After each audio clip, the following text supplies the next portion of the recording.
Donc, je me présente, Khalid Lana de et aujourd'hui, je vais vous présenter la clé de voûte de la DataVis, la Data Prep. Donc, en fait, l'idée de faire ce webinaire m'est venue par rapport en fait aux multiples expériences que j'ai eues.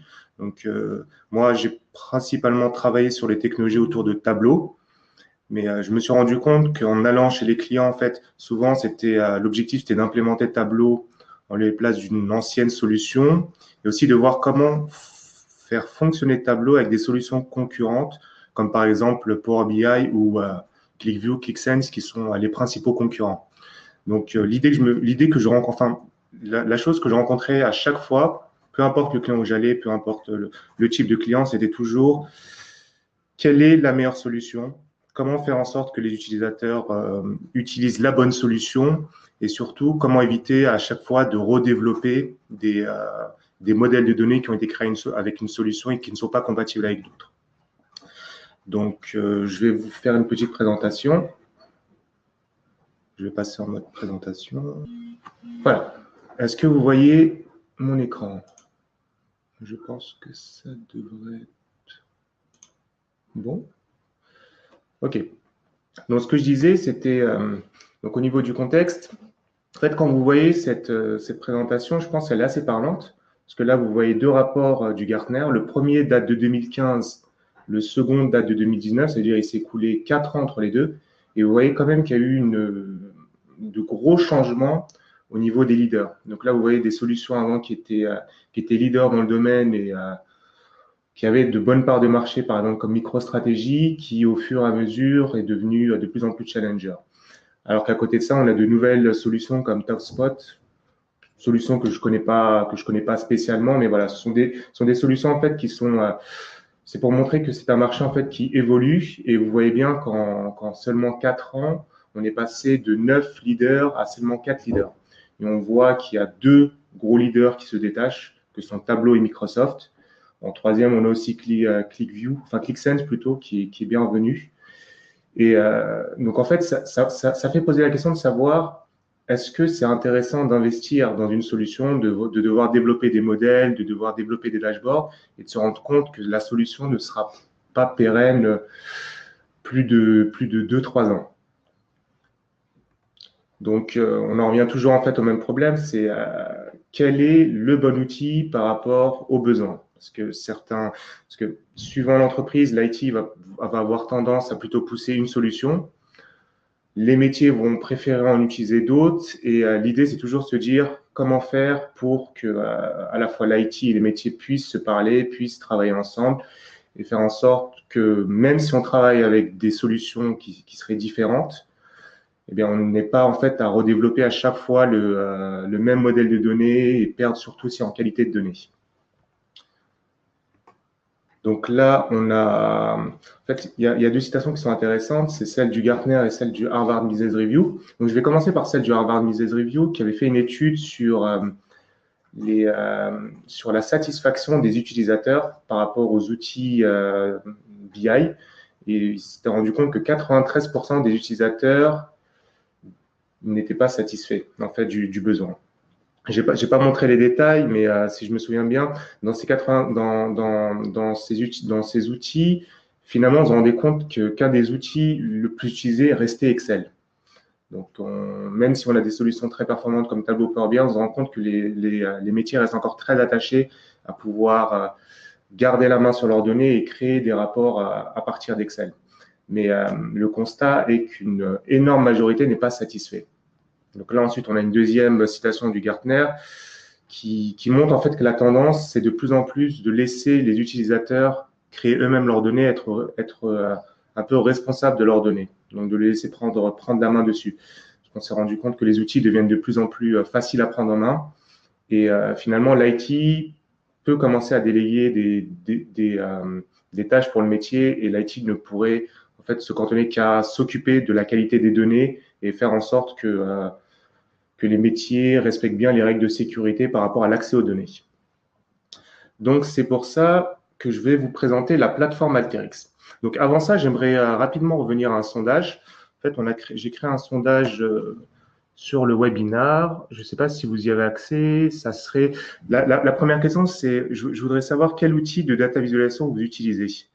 Power BI, donc 45% Power BI, 18% Tableau, 18 autres et 18% aucun. Donc on voit quand même qu'il y a une majorité de Power BI. Ce qui ne m'étonne pas parce que c'est quand même un des leaders avec Tableau sur la data vis. D'accord. Mais il y en a encore deux qui n'en utilisent aucun. Très bien. J'ai une deuxième question avant de faire la présentation. C'est aussi, connaissez-vous la plateforme Alteryx? Donc là, il y a un deuxième sondage qui va apparaître. D'accord. Ça a l'air d'être assez équilibré. Pour l'instant, j'ai 60-40. D'accord. Donc on est plutôt à 60-40. Non? Oui, on est plutôt à 60-40. OK. Donc il y a quand même une majorité qui connaissent la plateforme Alteryx. Très bien. Donc ça va être intéressant en fait pour continuer ma présentation. Hop, je vais republier. Je vais repasser sur la diapositive.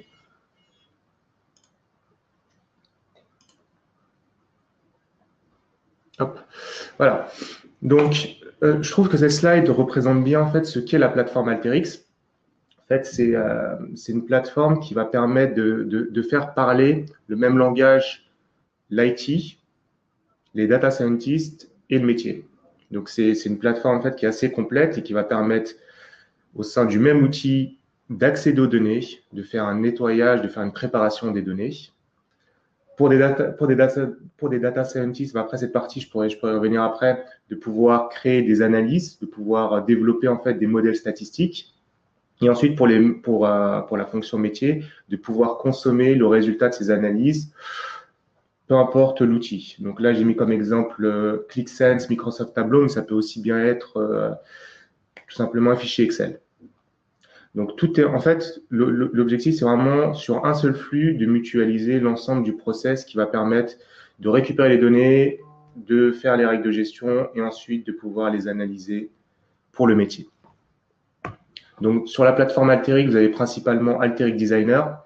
Donc, j'ai vu qu'il y a une grosse partie des participants qui utilisent Tableau et Power BI. Donc, c'est un peu le même principe. Sur Tableau et Power BI, vous avez un tableau desktop, Power BI desktop. Le Alteryx, c'est la même chose. Vous avez un Alteryx Designer qui va vous permettre en fait de créer vos workflows et ensuite de les partager avec le serveur. Donc, ce sera accessible sur la galerie. Donc, ici, vous voyez au niveau des inputs qu'Alteryx, en fait, peut se connecter à peu près n'importe quoi. Donc, ça peut être du AWS, du Google Analytics, du Big Data ou simplement du Excel. Donc, on va pouvoir faire de la préparation. On va aussi pouvoir enrichir les données. Donc, Alteryx a comme option l'accès au serveur de TomTom pour pouvoir faire en fait des calculs de distance. Parce que là aussi, un des gros points forts d'Alteryx, c'est le géospatial. Il est très facile de faire des calculs de distance, de faire des calculs de zones de chalandise avec l'outil pour ensuite faire des analyses et après les partager. Là, vous voyez dans les outputs. J'ai mis Alteryx Analytics Gallery. D'ailleurs, je vous ferai une démonstration là-dessus parce qu'on peut aussi présenter le résultat directement sur la galerie Alteryx. Mais si on a envie de faire de la data visualisation, on peut aussi le faire sur Tableau, sur Click, sur Power BI, etc. Ou tout simplement alimenter des bases de données sur SQL Server. Donc ici, vous avez ensuite ce qu'est Alteryx Server. Donc c'est le même principe que Tableau Server ou le cloud de Power BI. L'objectif, c'est de pouvoir en fait centraliser les workflows et de pouvoir les scheduler.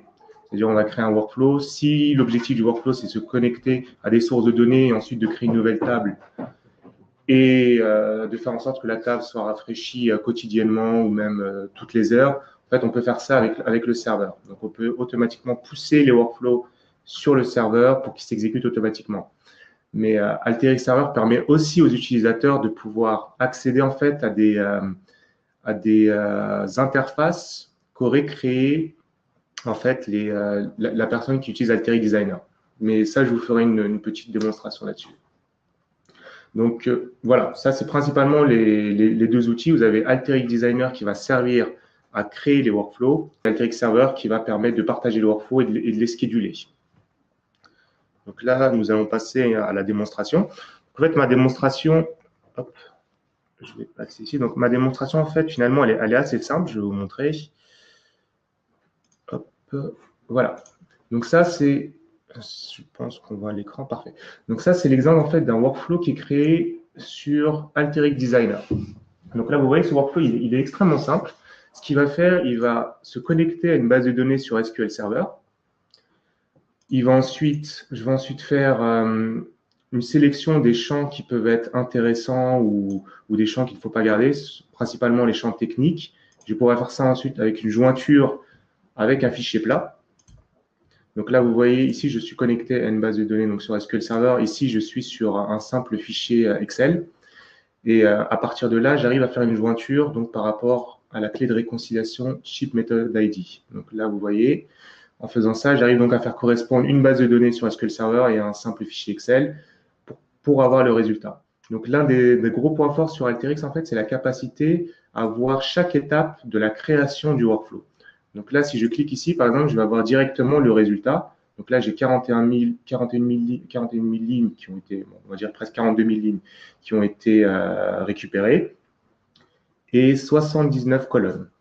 Donc souvent, en fait, vu que je récupère en fait des tables qui sont issues de plusieurs jointures, d'ailleurs, je peux vous montrer à quoi ça correspond. Hop. En cliquant là-dessus, voilà, j'ai accès au modèle de données. Et là, vous voyez en fait comment a été construit le modèle de données. En apparence, il peut sembler un peu complexe, mais finalement, c'est assez simple parce que en fait, c'est du simple drag and drop. Là, vous voyez, je suis connecté à la base de données, j'ai mes schémas, et tout ce qu'il me suffit de faire, c'est juste de ramener mes tables. Donc ça, c'est un exercice que j'aurais très bien pu faire sur Tableau Desktop, pour ceux qui connaissent un peu l'outil, ou même sur Power BI. Mais l'inconvénient de ça, c'est que si je faisais le même schéma sur Tableau Desktop, il ne serait compatible que sur Tableau Desktop. D'ailleurs, je peux vous montrer un peu à quoi ça ressemble, parce que j'avais fait un peu l'exercice sur Tableau Desktop. Finalement, le schéma ressemble à ça. Donc, il est similaire. C'est juste que ce schéma-là sur Tableau Desktop ne sera pas ensuite réutilisable pour les autres outils de data visualisation. Donc, en repartant ici, donc voilà, on voit donc le schéma donc, qui a permis de le créer. Et à partir de là, donc, je récupère mes 79 colonnes. Donc ici, je vais pouvoir choisir les colonnes qui sont intéressantes ou pas. Donc là, en cliquant ici, vous pouvez voir, si je clique ici, donc là, on a avant la sélection et ici, on a après la sélection. Donc là, vous voyez, j'étais d'abord sur 79 colonnes et là, je suis passé à 52 colonnes. Et ça, c'est très pratique parce que ça permet toujours de savoir en fait, toutes les étapes qui ont servi à créer le workflow. Donc si on se rend compte que je ne sais pas, que si un filtre était mal passé, on se rend compte qu'on a 0 ligne, on peut savoir exactement où se trouve l'erreur et qu'est-ce qui fait qu'on est passé de 42 000 lignes à 0. Donc, aussi, ce que je n'ai pas montré, c'est que par défaut, Alteryx va être capable de montrer, de faire une étude sur la qualité des données. Donc là, par exemple, sur l'index, il voit sur un échantillon qui a 85% nul. Après, c'est un peu normal sur les champs index, mais on a d'autres champs qui pourraient être vite. Donc, par exemple, celui-là, on voit 100% nul. Donc, ça a du sens, en fait, de le retirer ici. Donc, c'est le travail qui va être fait. Après, ce qu'on peut aussi faire, c'est faire du renommage. Donc, on peut très bien faire du renommage ici, modifier le type de champ et aussi diminuer la taille afin vraiment d'avoir vraiment une taille optimale sur le jeu de données. Donc, à partir de là, je vais pouvoir faire ensuite une jointure entre donc, ShipMethodID, ShipMethodID. Et ici, toujours pareil, j'ai toujours le résultat. Donc là, ici, j'ai 5 lignes. Ici, j'en ai presque 42 000. Donc là, on voit ce qui est à droite, mais enfin, ce qui n'existe pas sur… si je faisais tout simplement une left join, donc j'étais à 0. Si je faisais une right join, j'étais à 3. Et une jointure simple. Voilà. Donc, je récupère l'ensemble des données enrichies avec donc, les nouvelles colonnes ShipMethod avec le ShipBase et le ShipWrite. Donc, à partir de là, sur Alteryx aussi, ce qui est très pratique, c'est qu'on peut très facilement créer des champs calculés. Enfin, je dis champs calculés parce que j'ai beaucoup l'habitude de travailler avec Tableau. Donc, c'est le même principe. On va pouvoir donc facilement récupérer en fait les différents champs du modèle et afin de faire des calculs. Donc là, ce que j'ai fait ici, c'est très simple. Je me suis rendu compte que pour la colonne discount, unit price discount, ce n'était pas un pourcentage qui était établi. Donc, j'ai d'abord créé une colonne qui va s'appeler discount, donc qui va représenter le pourcentage. Et j'ai créé une seconde colonne qui va calculer le prix en prenant en compte le discount. Donc là, ce qui est aussi pas mal, c'est au niveau du preview, on a en fait le résultat au niveau de la première ligne. Donc, comme j'avais 0% de discount sur la première ligne, forcément, mon unit price ne va pas changer. Donc, je pense que j'étais déjà à 4,99, il va rester à 4,99. Et là, en cliquant ici, on peut avoir le résultat. Donc là, vous voyez, j'ai deux nouvelles colonnes, donc le discount et le price discount. À partir de là, pour vraiment voir si la formule a fonctionné, donc j'ai fait un simple tri descendant. Donc je l'ai fait au niveau du unit price discount. Donc c'est toujours pareil, avant, après. Et là, on voit que les données, en fait, ont été réorganisées suivant le discount. On voit bien, donc le discount maximum qui est appliqué, c'est 20%. Et donc là, on a l'ancien calcul, unit price, donc 953 moins 20%, on est à 762.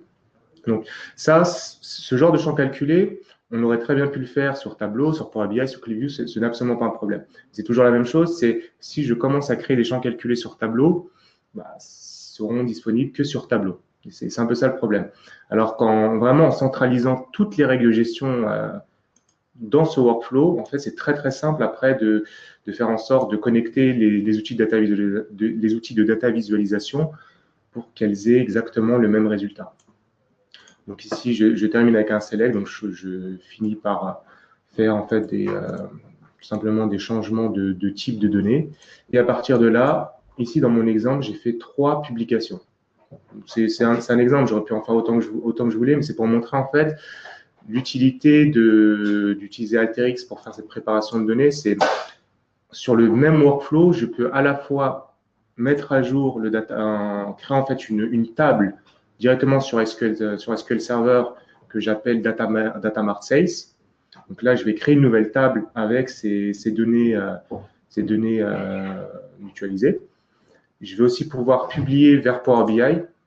Donc, en fait, Alteryx propose des connecteurs natifs. Donc là, il suffit juste de taper Power BI et là, vous voyez, j'ai automatiquement la possibilité de publier sur Power BI. Donc, en cliquant ici, j'ai créé un dataset que j'ai appelé Data Mart Sale.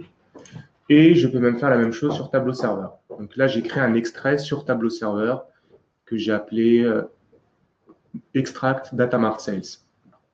Donc, si j'ai fait ça, en fait, c'était pour montrer un cas d'usage qui peut être intéressant. C'est que moi, je me suis rendu compte que Tableau est un outil qui est très performant pour faire vraiment de l'analyse de données en mode self-service. Donc, on va vraiment donner Tableau Desktop à la personne et c'est la personne ensuite qui va produire ses propres analyses.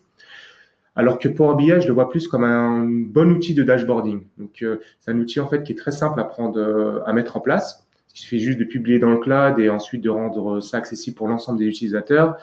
Et là, on va pouvoir mettre des données qui sont un peu plus agrégées. Et finalement, on n'a pas besoin à ce que les utilisateurs, s'ils ne font que consommer des rapports, s'ils veulent juste avoir un état des lieux, Power BI peut être une bonne solution. Donc, c'est une solution qui, a priori, peut être plus concurrentielle que Tableau et qui est un peu plus rapide à mettre en place. Donc là, on va voir le résultat. Donc là, j'ai publié sur trois sources différentes. Donc là, je vais passer sur la première. Hop.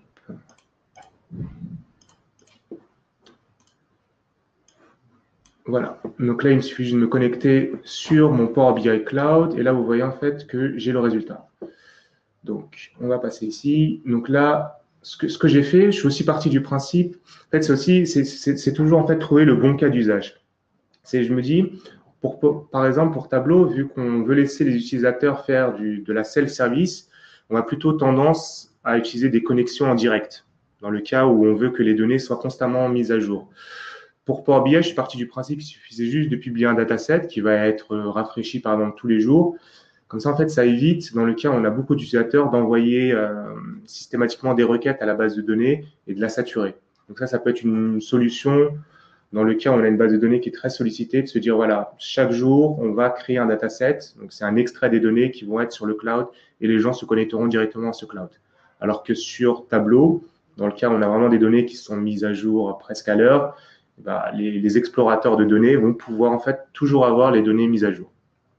Donc là, j'ai créé en fait un dashboard très simple, parce que finalement, tout le travail reste quand même sur la préparation de données où je montre en fait voilà, un état des lieux du total des ventes, du total d'articles vendus, du nombre de clients, voilà, que je peux très simplement filtrer. Voilà, je peux très bien filtrer, ça va être automatiquement dynamique. Donc c'est là où Power BI peut être très intéressant, c'est si on a envie d'avoir un dashboarding simple, voilà, avoir vraiment des KPI qui vont être assez basiques, mais qui vont quand même permettre en fait de piloter l'activité, je pense que Power BI, c'est une très bonne solution. Donc à partir de là, ici, j'ai mis le type de cartes qui ont servi en fait à faire les achats. Voilà. Après, c'est assez dynamique, on peut filtrer là-dessus. Là-dessus, il n'y a rien à dire. Donc là, on voit que Power BI est assez performant là-dessus, même au niveau des maps. Voilà. Donc ça, c'est un exemple très simple, mais qui permet de montrer l'utilité en fait de travailler avec des datasets. Donc ça, c'était la première solution. Maintenant, la deuxième solution, c'est dans le cas où j'utilisais plutôt du Tableau. Donc sur Tableau, en fait, moi, je vois vraiment Tableau comme une autre approche, c'est de se dire, on laisse les utilisateurs prendre la main sur l'outil, on les laisse faire leurs propres analyses. Donc ça, c'est le modèle que j'ai créé, c'est pas ce que je vais utiliser. Donc je vais créer une nouvelle source de données qui va être de type Tableau serveur. Parce qu'en fait, j'ai publié directement en mode extrait.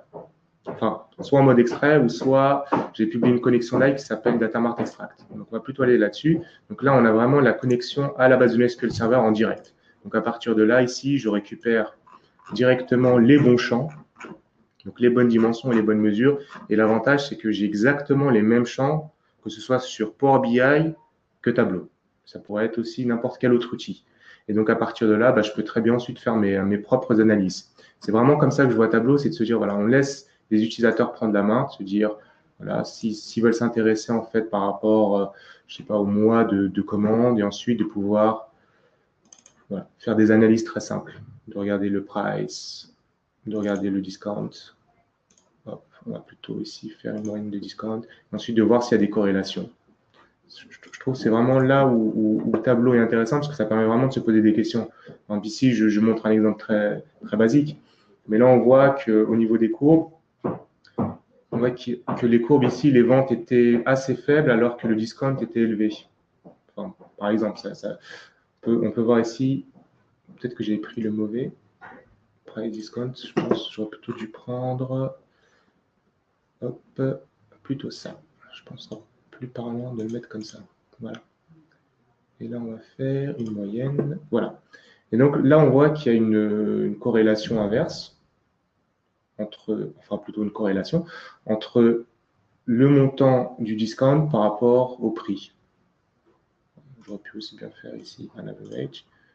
Voilà. Donc ça permet en fait de se poser des questions et vraiment d'explorer les données et d'essayer de comprendre en fait, vraiment l'état des lieux des données. C'est vraiment comme ça que je vois Tableau.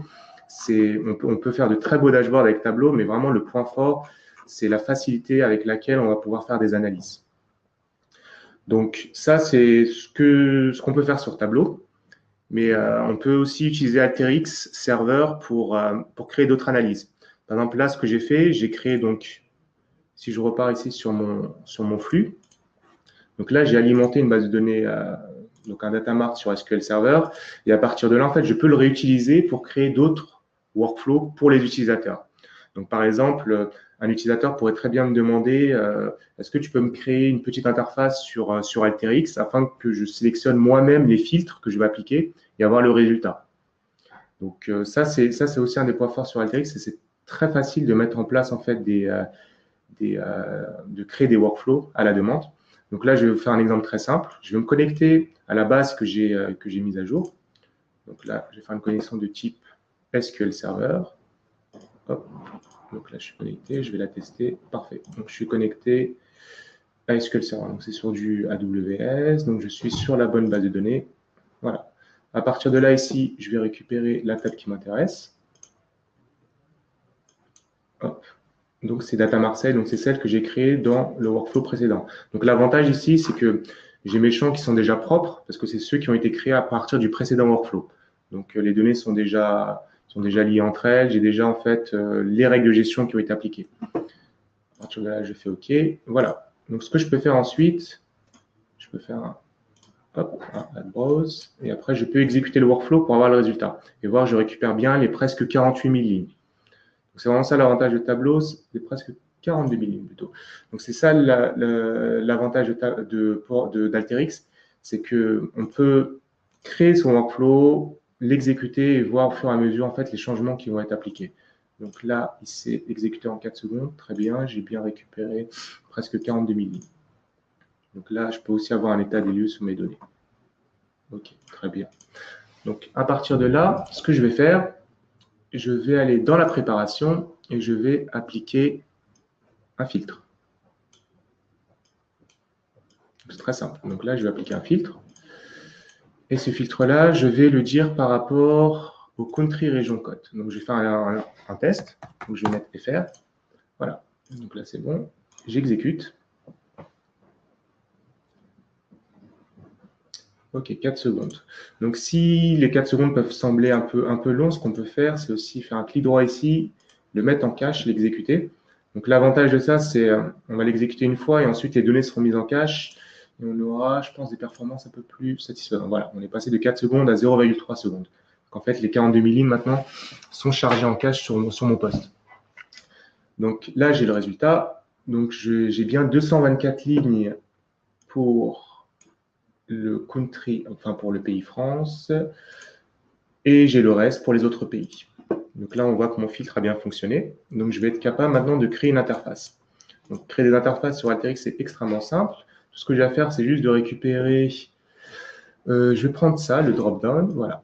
Donc, ça, je vais le connecter à mon modèle de données.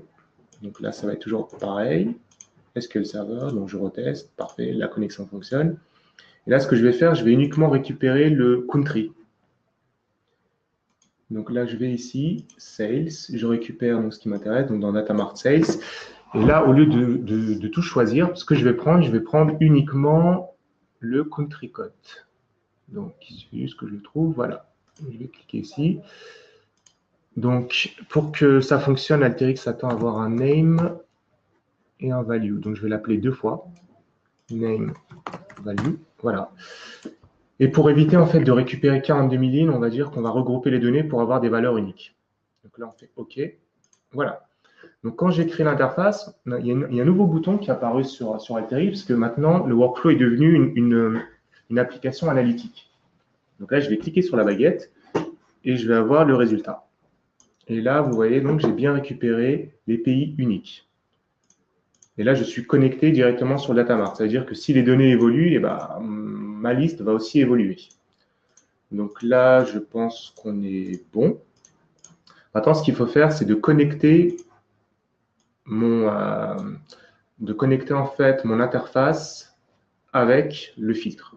Donc, ce que je vais faire, je vais aller dans les actions, hop, et l'action en fait va tout simplement mettre à jour la valeur. Tout simplement, il suffit juste de cliquer ici, et voilà. Et vous voyez qu'à partir de là, donc ce que je vais faire, maintenant je vais faire une sortie ici. Il suffit juste de faire un clic droit, insert, in out, et je vais faire un output data. Parfait. Donc là, maintenant, j'ai ma donnée. Ce que je vais faire, je vais la sortir sous le format propriétaire d'Alterix, qu'Alterix YXDB. Voilà.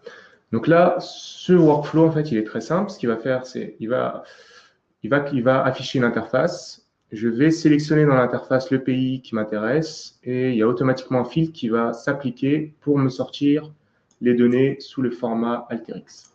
Donc là, je l'exécute pour vérifier qu'il fonctionne bien. Donc là, j'ai mon interface. Je vais prendre par exemple Canada. Je l'exécute. Donc là, le filtre va être appliqué. Voilà. Et là, j'ai la sortie. Donc on peut l'ouvrir directement. Donc c'est un fichier plat et donc là, j'ai ma sortie. Par contre, ce qui est bizarre,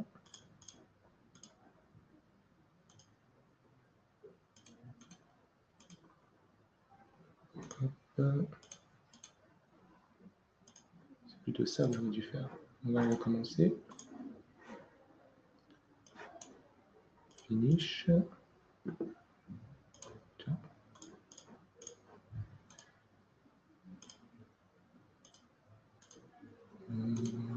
Ça devrait être ça. Ok. Donc là, on va refaire le test. Finish.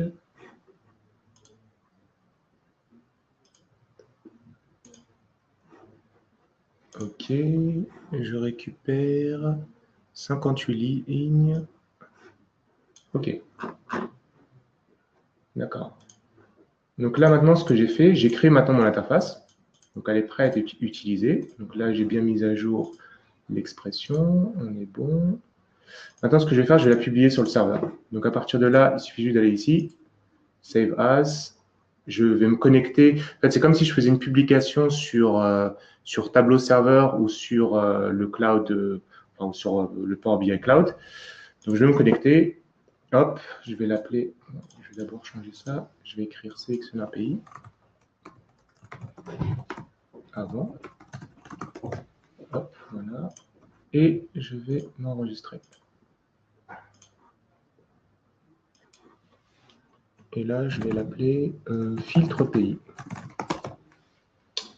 OK. Je l'enregistre et là, il va automatiquement être poussé sur la galerie de mon Alteryx serveur. Donc là, dans ma galerie, en fait, ici, j'ai des studios. C'est en fait presque le même principe que sur Tableau Serveur, on a des groupes. Donc là, ça, c'est tous les flux que j'ai pu créer. Et celui-là, j'ai dû l'appeler filtre pays. Si je le lance, hop. Donc là, l'utilisateur va avoir ensuite son interface. Il va pouvoir choisir ça, hop. Il va pouvoir faire ensuite un run. Et là, c'est le serveur qui va exécuter le workflow. Et à partir de là, il a le résultat. Et ensuite, la personne, elle peut très bien soit le récupérer en TDE si elle veut travailler sur Tableau, ou elle peut même le récupérer en CSV pour pouvoir le retravailler sur Excel. Et c'est là, en fait, où vraiment les interfaces sont intéressantes. Ça devient très facile de créer des applications à la demande pour l'utilisateur. J'aurais très bien pu aussi créer une interface où je vais laisser l'utilisateur sélectionner un fichier et ensuite le pousser pour le mettre directement pour directement créer une table dans ma base de données.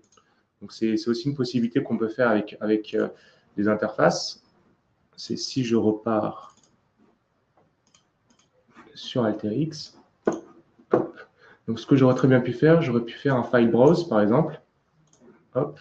Et là, en l'exécutant, vous voyez, donc, ce que je pourrais très bien faire, c'est de donner la possibilité à l'utilisateur de récupérer ces fichiers plats pour pouvoir directement les enregistrer dans une table que je vais pouvoir retraiter. Donc, je trouve que c'est une solution qui peut être plus simple plutôt que de mettre ça dans un répertoire partagé. Parce que j'ai vu chez beaucoup de clients que c'était une solution qui était retenue, faute de mieux. C'était de pouvoir mettre des fichiers plats des utilisateurs dans des répertoires partagés et ensuite d'avoir un ETL qui va récupérer ces fichiers plats. Alors qu'avec les interfaces, on peut directement créer donc l'interface qui va permettre de publier le fichier plat dans une table qu'on va pouvoir ensuite retraiter automatiquement. Donc voilà, ça c'est un peu c'est des exemples assez basiques qu'on peut faire avec Alteryx, mais on peut aller beaucoup plus loin. Je n'ai pas montré toutes les possibilités, enfin, surtout parce que on n'aurait pas le temps pour ça, mais je n'ai pas montré toutes les capacités qu'on peut faire pour faire par exemple des calculs de distance, faire des calculs de zone de chalandise, ou même d'utiliser les différents modules prédictifs. Donc, ils sont déjà créés de base. Et tout ce qu'il suffit de faire, c'est du simple glisser-déposer. Donc là, je vais retourner maintenant sur ma présentation.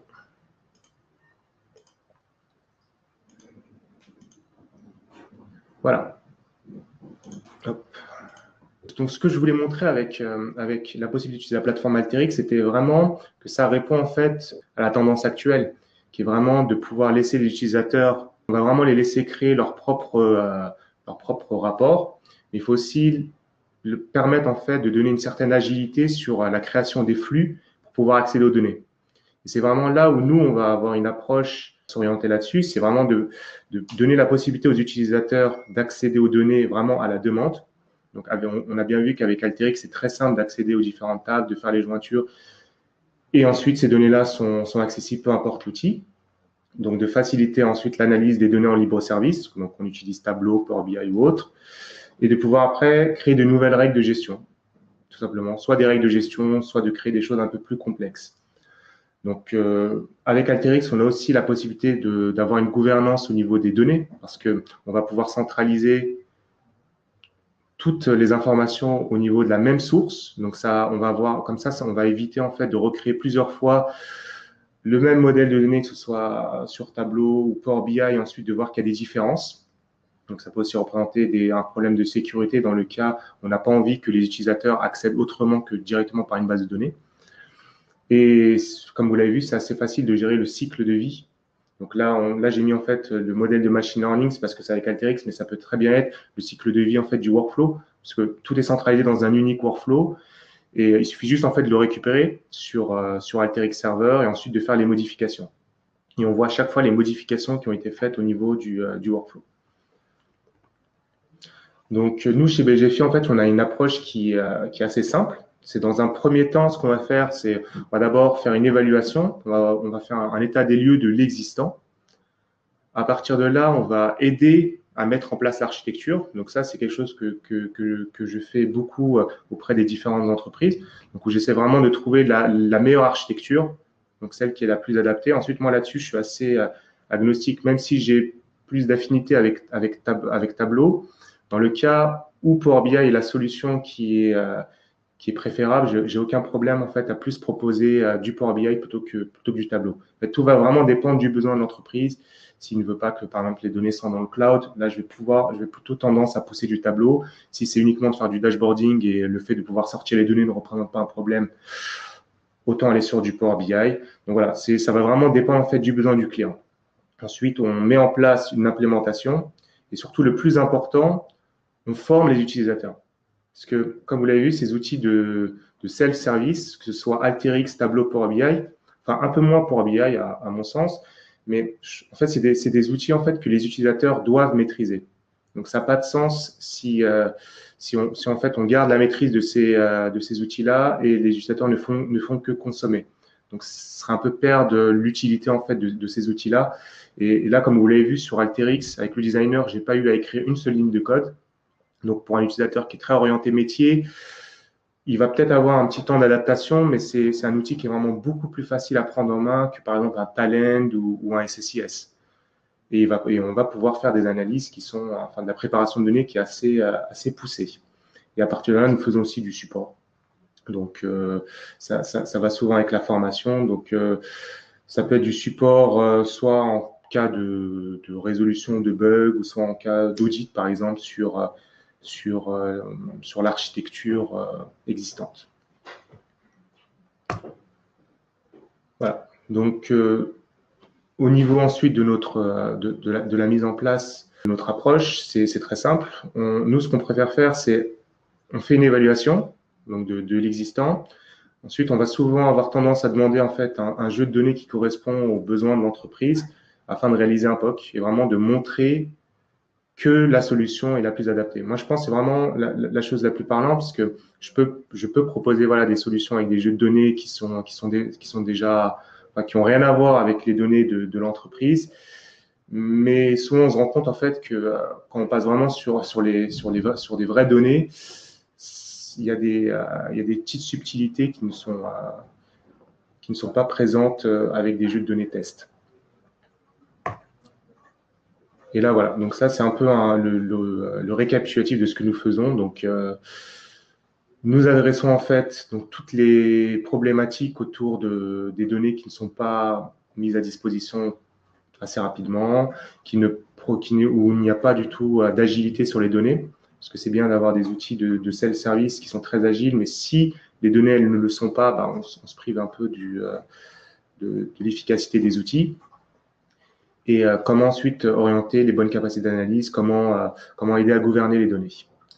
Donc, à partir de là, donc, nous faisons des workshops, nous aidons à faire en fait de l'implémentation, donc des formations. Donc, principalement, moi, je fais principalement de la formation sur Tableau et sur Alteryx. Parce qu'en fait, c'est des outils voilà, qui sont plus à même à être utilisés par des end-users. Ensuite, voilà, on peut très bien le faire après sur d'autres solutions. Mais donc, en tout cas, sur ce que nous adressons, nous préférons travailler vraiment sur Alteryx avec Tableau Power BI ou même ClickView. Enfin, vraiment, voilà, de proposer une solution qui va être pertinente. Voilà. Bah, je pense avoir en fait terminé ma présentation. En tout cas, j'espère que ça vous a intéressé. Et là, je pense qu'on a encore un peu de temps, donc on va pouvoir répondre à des questions si vous en avez. En tout cas, bah, je vous remercie d'avoir suivi ce webinaire. J'espère que ça vous a semblé pertinent et intéressant en fait dans votre besoin de savoir quel outil en fait vous devez choisir et comment préparer la donnée le plus efficacement possible. Et comme je l'ai dit, en tout cas, si vous avez d'autres questions, vous n'hésitez pas à vous envoyer un mail et j'y réponds le plus vite possible. Je vous remercie et je vous souhaite une très bonne journée. Au revoir.